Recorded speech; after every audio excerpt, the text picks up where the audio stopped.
Well, hello everybody. Welcome to Someday. Today is Someday. We don't call it Monday anymore. We call it Someday. It's Someday, which is different to any day, which could be one day. I'm not really sure. I know it ends in the word day, but it's someday. And someday is a good day because it's today, right? Few things have happened. One is I am innovating. I continue to innovate. I went and actually registered a URL. So CoronaTV.show cost me $4 or $7, $8, something like that. And now I have my own little show, which is awesome. It's awesome that I've got myself a little show URL. So I don't have to give that long, drawn out URL for Facebook Live. Or YouTube channel, etc. So just little changes all the time. You know, these tiny little things, they give me energy. They give me, the small things. If you've heard me speak, you often hear this quote, which is one of my first bosses once said, the smallest things are the cheapest things are the most valuable things, right? The smallest things are the cheapest things are the most valuable things. And sometimes, the corollary of that, I guess, is small things amuse small minds. And this is a very small mind. I get that. But more importantly, sometimes it's the little victories. It's the little victories that you savor, that you appreciate. That's what I do. I appreciate it. I appreciate the fact that somehow I realize, wait a second, don't I need a website? Sure, I need a website. Even though this lives on Facebook and it lives on YouTube, and YouTube is a channel, there should be some kind of direction. And now I have one. So that's kind of awesome. Jan says TGIS. Thank God it's someday, right? Indeed it is. And Gary, welcome. He said, just check in to see that you're looking healthy. Am I? Am I looking healthy? Am I looking scrappy? The beard is growing. The white hairs are showing. It's not going to get shaved for a while. And then when it does, I might have to just do something on the air. Who knows? Deal with this, deal with that. I don't know. I'm prepared to experiment a bit. Why not? Why wouldn't we do that? Again, it's rhetorical because we would do that. So, I hope you guys are fine. I hope you guys are good. I hope you guys are well and safe. That is what we say all the time, right? Right, Joey? We say stay safe. I don't even know what that means, stay safe. It's not like it's dangerous in that kind of sense as well. I think what we want to say is stay healthy as well. But stay healthy. That's what we want to do. So let's get into the show and talk about a few things that I think you might like. First of all, the Trevor Noah saga continues. Yesterday, I thought I would give you a little bit of an update. Over the weekend, he was meant to be on the show. He was on the show. And then I got a phone call from him and he apologized. He couldn't make it on Saturday. He called again on Sunday, but I kind of hung up on him. I didn't even take the call because you know what? I got to get on with it. I would like him to be a part of it, but I've got to move on. I've got to focus on you guys rather than Trevor. But I am a cheeky bugger, and so this morning, because I can't wait for Trevor forever. Where is Trevor? We don't know. I'm sure he's on his show because we see him every day, but we need him on this show. But this morning, I sent invitations to John Oliver, Bill Maher, Andy Richter, Conan O'Brien, Jimmy Fallon, Jimmy Kimmel, Seth Meyers, Anderson Cooper, Howard Stern, and Stephen Colbert, just to add to my celebrity outreach. And let's see who the first will be that actually accepts. Who will be the first that comes through, that shows and demonstrates to the world that they are committed to the little guy, to helping the little guy, uplift them and celebrate them and showcase them. This is a world of Cameo. We live in a world of Cameo now. For those of you that don't know the Cameo app, it's an amazing app where you can actually get a celebrity to send a customized, personalized 30-second, 1 minute, 2 minute message to your loved ones or to a colleague, etc. It's interesting, and maybe I'll talk about Cameo another day, the phenomenon that is Cameo. But the real celebrities are actually people that have come on the show, from my sister to Josh Linkner, to Lars Bastholm. I'm blown away by this, guys. I'm full. April is full. April is full right now. Let me make that a little bit bigger so you guys can see who's going to be on the show. And maybe you recognize some of these people, maybe you don't. From Peter Shankman, who's going to be on the 13th, my buddy Mitch Joel, my brother from another mother on the 23rd, Shiv, who's going to be talking about fake news on the 9th. These are all people, and it's funny, I know most of them. I don't know all of them. Some of them I'm going to be meeting for the first time on this, but we subscribe to the same groups, whether they're writer groups, whether they're speaker groups. And I want to give everybody a voice. I want to give everybody a platform to share, to talk about resilience and courage and being a challenger brand and fake news and leadership and discuss and give advice. This is what I believe CoronaTV is and can become. And so you're going to hear from all of these people in the month of April. And I'm full. So now I'm going to have to start thinking about, do I want to open up the booking for May? Well, there's a pro and a con, right, about doing that. Because I don't know where I'm going to be in May. I kind of don't want to be here in May. I don't want to be housebound. I don't want to be quarantined. I want to be traveling again. I want to be speaking again. That is when the current quarantine or shelter in place or advisory from our federal government ends. But I don't want to be, planning for May, and yet I need to be planning for May. So it's a real double-edged sword, and I'm going to think about some solutions in terms of how I can keep this going, even in a best-case scenario, right, which is being out there, being out of the house, being able to travel again. And so, I don't know how you guys see this, I could ask you, right, do you see us still sheltering in place and being housebound and locked down in the month of May? Certainly don't want to. But of course, the beauty of this is the ability to continue it after the fact. And I certainly want to and need to and can and will continue this way, way beyond April. But maybe you know some of these people, maybe you don't. I know, as I said, many of them, and you're going to be inspired, and it's going to be great, great content and sharing. So, whilst we wait for Trevor Noah to show up, the real heroes and superheroes and celebrities are the ones that you see on your screen right now. So let's get to the numbers, shall we?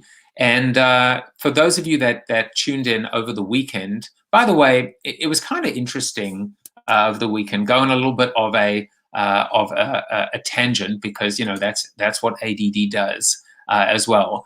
I thought about how to change it up, how to do things differently over the weekend. I think Saturday was amazing. Saturday there was so much engagement. People tuned in. The numbers were great. I thought it was just a super show, and I'm going to actually recap some of the highlights of the weekend for you. I didn't do the Zoom after party or after show. I just went, I didn't even stick to the 30-minute format. In fact, we went on for almost an hour just with this same format as I'm doing with you guys right now. And I also moved to a new format with respect to the numbers, because I want to start looking at trends. I want to be able to start to create little inferences. Maybe we're not getting the insights, from journalists or from the government, but we could look at them. And so what you're seeing here now are 4 days of numbers, right? Global and US, looking at number of cases, number of deaths, and number of recovered as well. And now, for the first time, what I'm showing you is the day-to-day change. So you can see, for example, from a global standpoint, that all the numbers are green from the 5th to the 6th, right? From Sunday to Sunday, which is today. A less number of new cases, right, in total. The deaths have decreased, and the number of recovered have increased.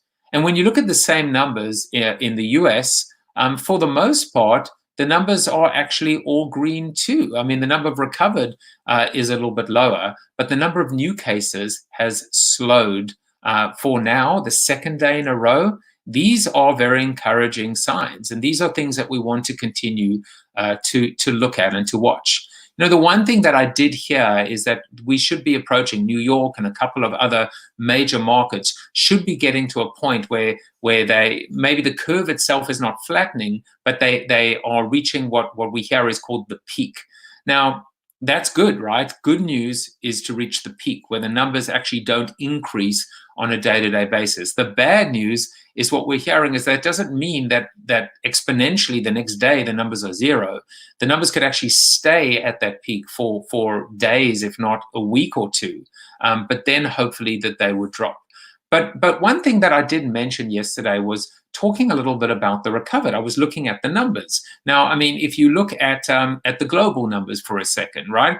If there are 1.3 million cases out there and 72 deaths, you know, and only 273,000 are recovered, what about the rest of the numbers, right? What about the other, in this case, almost million, 950,000 odd?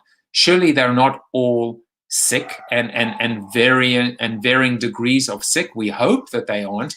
And the reality is that, in fact, they're not. You know, this comes down to definitions, and this comes down to reporting. And it was actually quite funny because my wife, you know, this is just, you know, Murphy's Law. My wife actually commented yesterday when I made this comment, but for some reason, I never saw the comment. I saw everybody else's comment. I put everybody else's comment on the screen, but somehow her comment didn't make the screen. And she said to me, I'm just kind of curious, like a little bit of Larry David, like how come you didn't put my comment on the screen? Well, I genuinely didn't see it.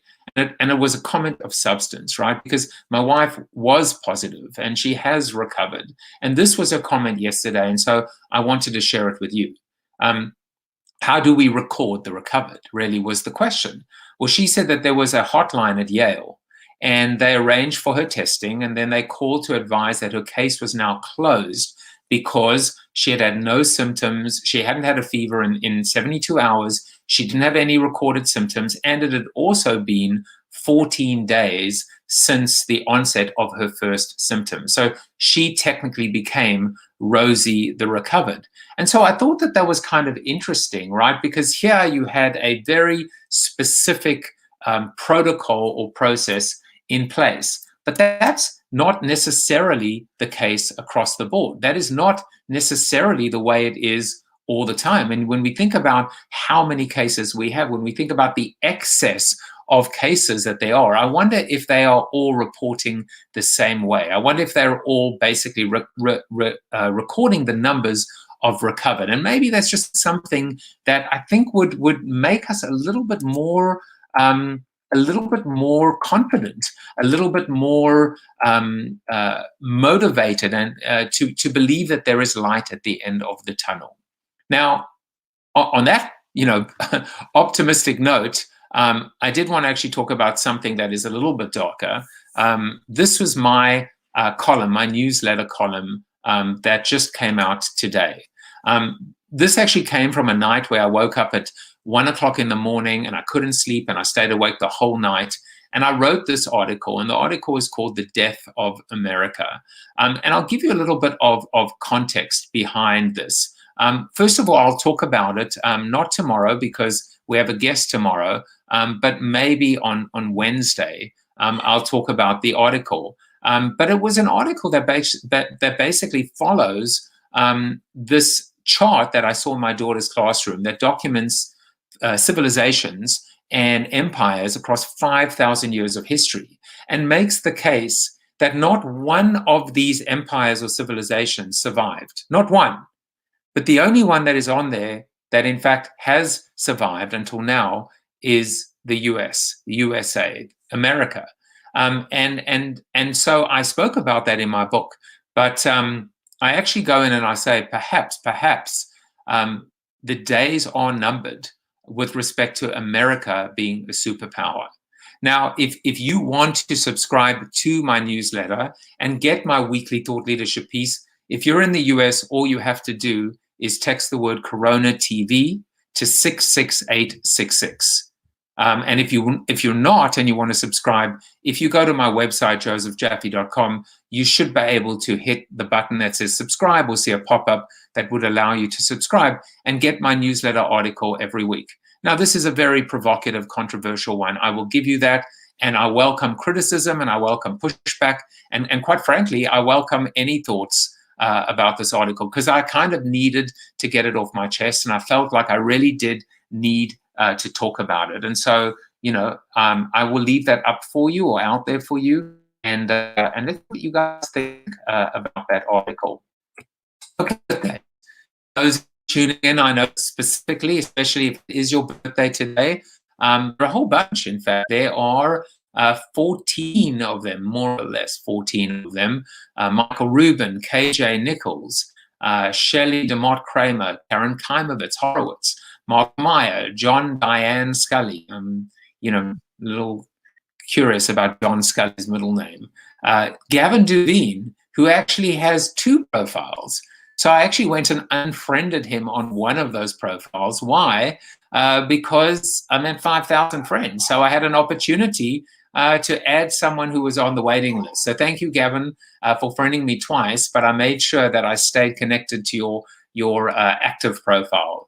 Gerard Francis Corbett, Rain Leviton, Marcelo Vial, Michael Marzin, Andrew Bannis, and Mary Gerzimer. Happy birthday to all of you guys. You should never celebrate alone, even if you're alone at home. We're all in this together. You know that, right? You know that.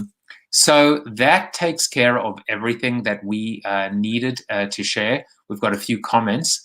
So let's see who is here. We've got Michelle Stearns. Hello, Michelle. Missed you.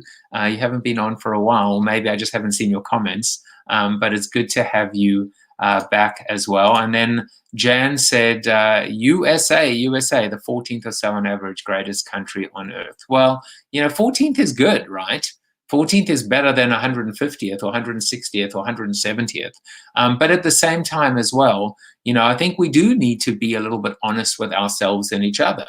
We keep on calling this the greatest country on earth, but it's not acting like the greatest country on earth. And that's really what this whole, article was about as well. So I thought I would do a quick recap, because I do want to make sure that I get to at least one new piece of content today. I shared with you a whole bunch of images, or these 2 images, from my friend Janice Radomski. You can seek her out on Facebook. She took these amazing photos that just, talk about sign of the times in New York City.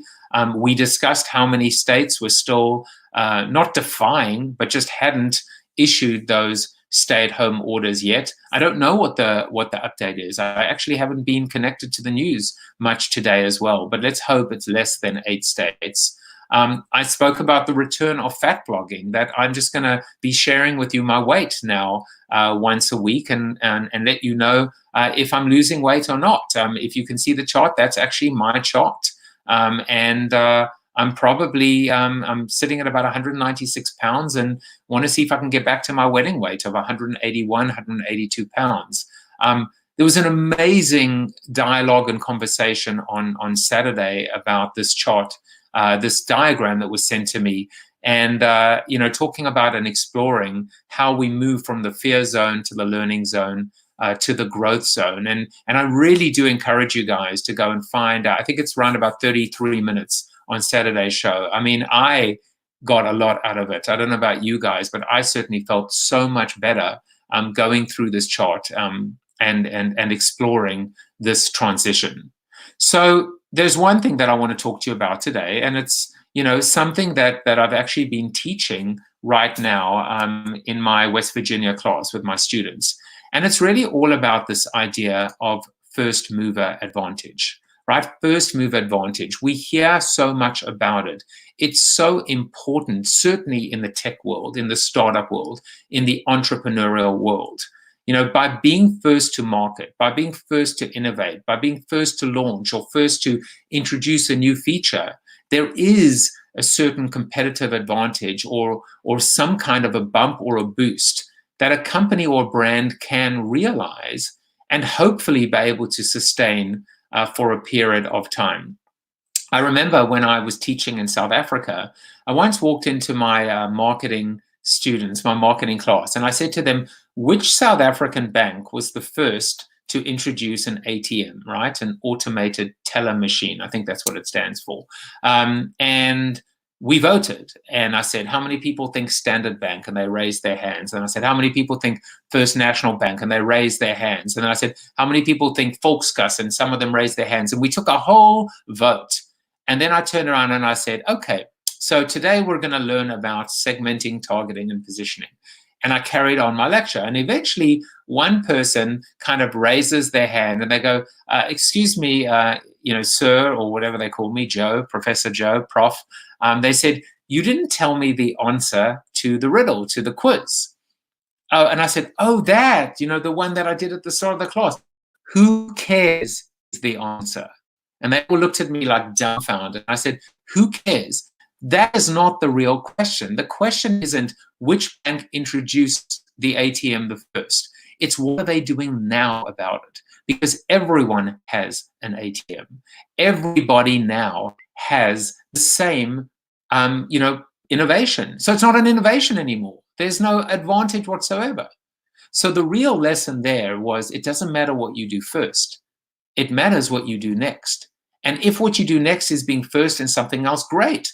Then first mover advantage can become a cultural imperative, if you will, or something that really can become your point of difference, right? Your edge. You become known for as a company or a brand that is constantly first to market. Because what does it mean to be first to market? It means that you're taking risks. It means that you're doing something that nobody has done before, at least not your competitors. It means that you are a leader. And leadership by definition means out in front, right? It means no one is in front of you. And we are attracted to that as customers, as consumers, as humans. We want to gravitate towards, we may not be able to take risks in our life, but we want to be around people that can. And maybe, just maybe, they take risks for us. They put themselves out there. They're able to actually, do all the running the interference. And then when it's safe for us, then we can come into the water after they've determined there are no sharks or anything dangerous, if you think about it. Look, it depends who you are as a person, and it depends who you are as a brand as well. Are you an innovator? Are you an early adopter? Right? Are you early majority, late majority, or a ladder? That is Rogers' diffusion of innovations curve. I'm actually giving a little bit of a lecture today. I'm, being inspired by my students at West Virginia. So you can be that as a person, right? As a consumer, you might try out a product for the first time. You might always be out in front. It may be part of your personal brand, that you're always experimenting, that you're always out there, that your friends look to you as the influencer, as the opinion leader, as someone that's always in the know, trying out things for the first time, taking chances and risks. And of course, that applies as well to brands and marketing and brand marketing as well. So in context, think about Tesla, right? I'm sure you guys would all agree that Tesla was first to market in terms of coming out with the electric car. Certainly before Ford or General Motors or any of the other brands. But actually they weren't. The very first electric car was from a bloke by the name of Gustave de Treuve, etc., in, believe it or not, 1881. 1881. That was actually the first electric car. And more recently, and there are various different dates about this, an Indian company called Eddy Electric came out with a car that they called the Lovebird. And the Lovebird was circulating, some say as early as the 70s, but generally the early 90s as well. So Tesla wasn't necessarily the first, but they were the best. They were the best of breed and the best in class. And I think sometimes, as I've said to my students, right, are you first to market or are you best in market? And sometimes by being best in market, you actually create the halo or the aura of being first to market as well. And of course, they don't have to necessarily be mutually exclusive either, right? You can, in fact, be both. And why shouldn't you be both?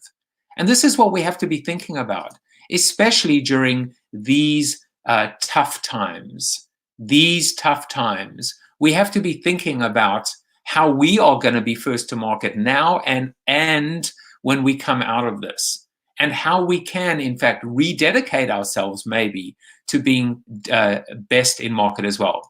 And there's, my good friend, Rini, how are you doing? I haven't done TikToks in a while, but they continue to inspire me. What did she have to say? She said 1881. Yes, I learned this on Murdoch Mysteries. Love it.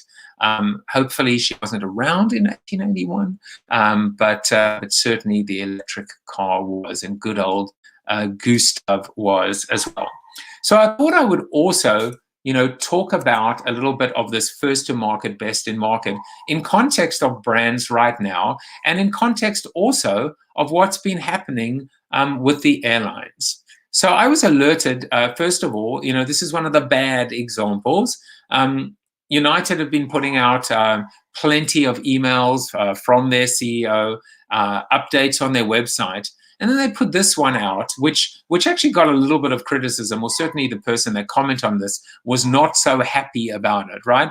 They actually went and thanked the government, for giving them some relief, for helping them out so that they could serve and, us again when the crisis abates. And it was so interesting to me that ultimately that they would put this. This was not necessarily a good first to market in a sense. Why?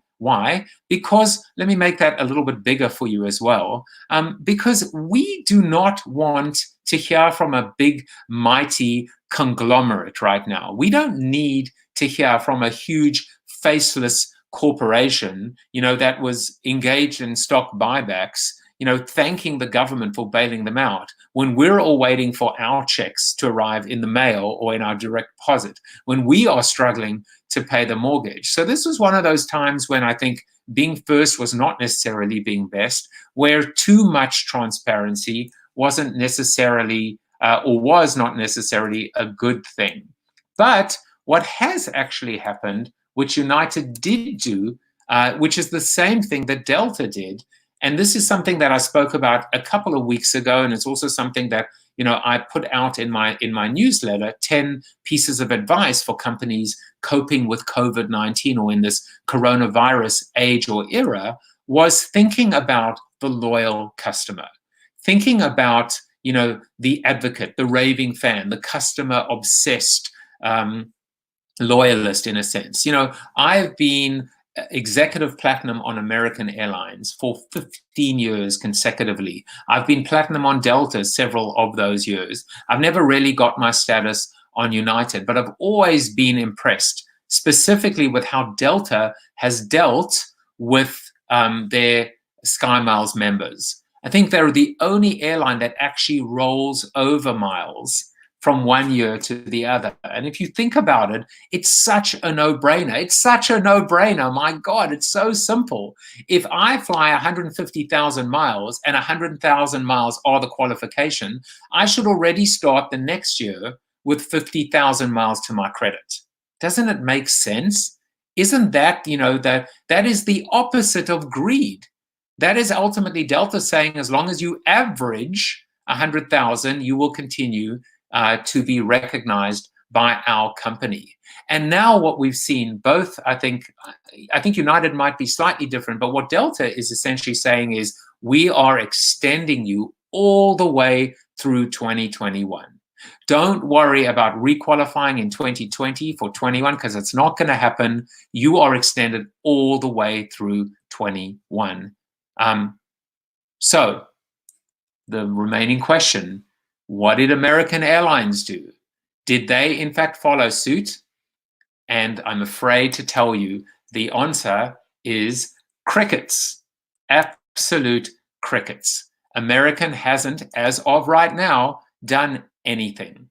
Typical American Airlines, right? I mean, unfortunately, they're not first to market. They're last to market for the most part, each and every time.